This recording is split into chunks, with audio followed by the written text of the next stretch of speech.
Welcome back. Our next story is about North Elementary School and how its faculty ensures their students don't go home hungry. Here with the story is Jeff Chu.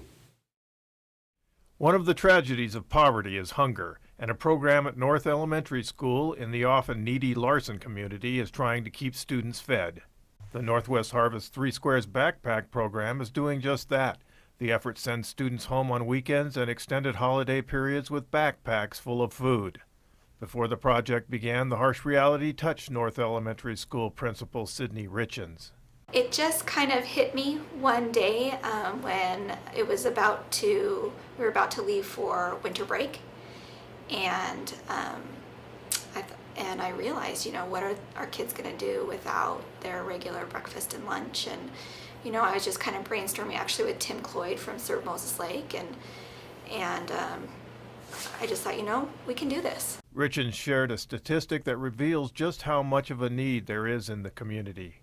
We have 90% of our students, actually 91% of our students are on the free and reduced lunch program. North Elementary School counselor Justin Nielsen, who manages the food project, has witnessed student hunger firsthand.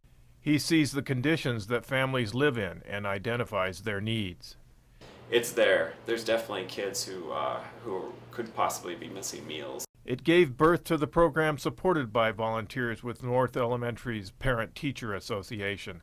We have, I believe right now, like 24 or 25 families. That's usually where we sit, about 25 to 30 families who ask for assistance. And I think that's just as much as we can do. I think there's actually a larger demand.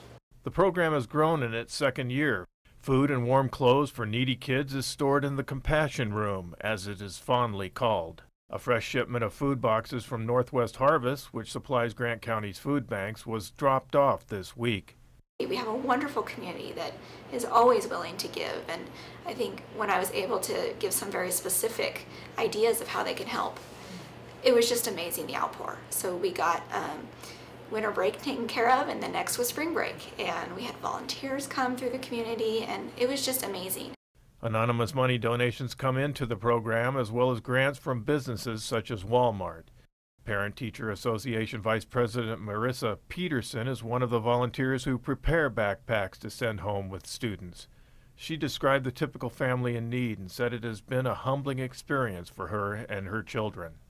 Well, we have families anywhere from 1 child to up to 7 children, and we do provide usually a backpack for them, and we've also got an anonymous donor that has donated a meal for each child, actually 2 meals for each child for each day.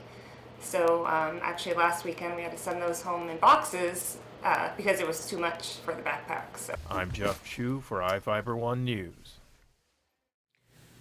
We'll be right back.